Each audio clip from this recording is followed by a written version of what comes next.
Here again, time to dust off the old skates, sharpen the blades, get skating. Dusting's easy, but sharpening, now that's complicated. A scientist at Brock University has found there are a lot of angles to skate sharpening that no one realized before. Here's Jennifer Scott with the story.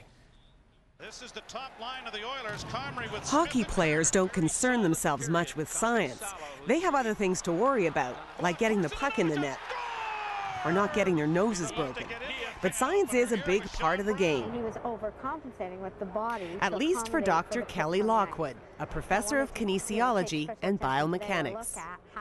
It may surprise you, given Canada's love of hockey, but she and her team are conducting the first ever study on how the skate blade interacts with ice.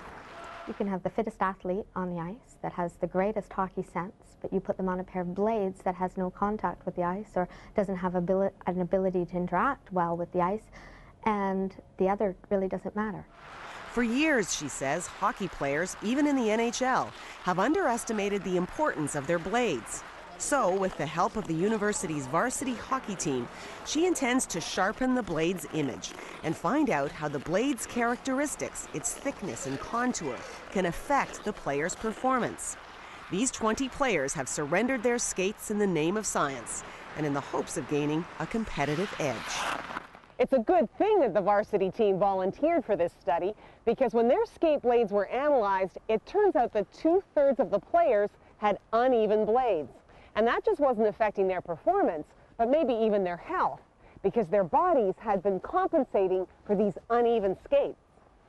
Once they learned their skates were in such bad shape, the players didn't need much convincing to hand them over to the lab. Dr. Lockwood recruited longtime sharpener Bob Allen.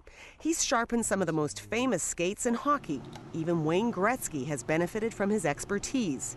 But now his craft is merging with science.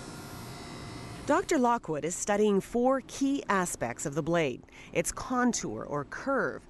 That determines how much of the blade makes contact with the ice. The apex, that's the center of the contour. If it's in the wrong place, too far back or too far forward, the skater is automatically off balance. The radius of hollow is the groove between the blade's edges, and its depth will determine how much bite the blade has into the ice. And finally, the levelness of the blade itself. Both edges should line up perfectly. All of these variables will affect the player's performance. The key is to find the best formula for each player. Every blade should be different because every skater is. The number one variable that's going to affect what happens on the ice in terms of the blade-ice interaction is the weight of the skater. For example, if you've got a 225-pound skater and you give them a very deep radius of hollow, which is the groove that goes the longitudinal aspect of the blade, what's going to happen is there's a bite, or they will sink into the ice, and that bite angle will grab the ice. Which is a bad thing. Which is a bad thing, because now they're going to have to work harder to generate speed and generate power against the ice. However, if you give a bigger player a little bit of a flatter grind, all right, they're not going to have to work as hard, they don't fatigue as fast, hence they can go longer, harder, faster during a game performance. What I'm doing right now is I'm fine-tuning the process by removing 1 to 2 thousandths of an inch of metal with each pass. Here, Bob Allen is adjusting the contour of the blade. The more the blade curves, the less contact it has with the ice. Now, you might think every player would need roughly the same amount of contact with the ice, but not so, says Kelly Lockwood. If a player, for example, is a defense and needs to be very agile, quick turns, maneuverability, if they have a lot of blade on the ice, it's going to inhibit their ability to turn quickly.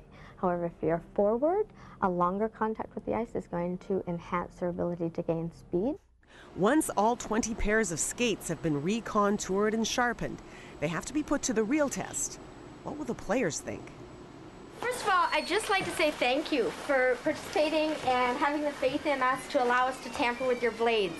By the end of today, if you're not happy with your blades, we'll do everything we can to make you happy. They've been reprofiled, they've also been resharpened, they've been checked for levelness, and they've been checked for apex, which is where the high point of the rocker of the blade is.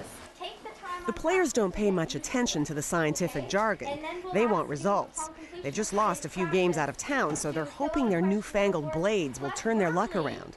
But Bob Allen warns them that their skates may feel a little awkward at first. Some of the skates, when we profiled these skates, we changed the blade heights considerably, which changes your center of gravity. Some of the skates, we probably changed your center of gravity by about 9 inches. So, bear with us here, guys. As with any laboratory experiment, the lab in this case being a hockey arena, certain precautions are taken to ensure the results are not contaminated. These protect your blades. Your blades, again, I'll mention, they've been polished, they've been fine-tuned, and even this floor in here is gritty and filthy and dirty. Please don't allow your blades to touch the floor. The subjects dutifully wear their blade protectors to the ice, and when the blades finally meet their match, Kelly Lockwood takes the skaters through their drills. The drills require the skaters to practice speed, agility, and control. Kelly Lockwood wants to know if varying the contour of the blade has made any difference.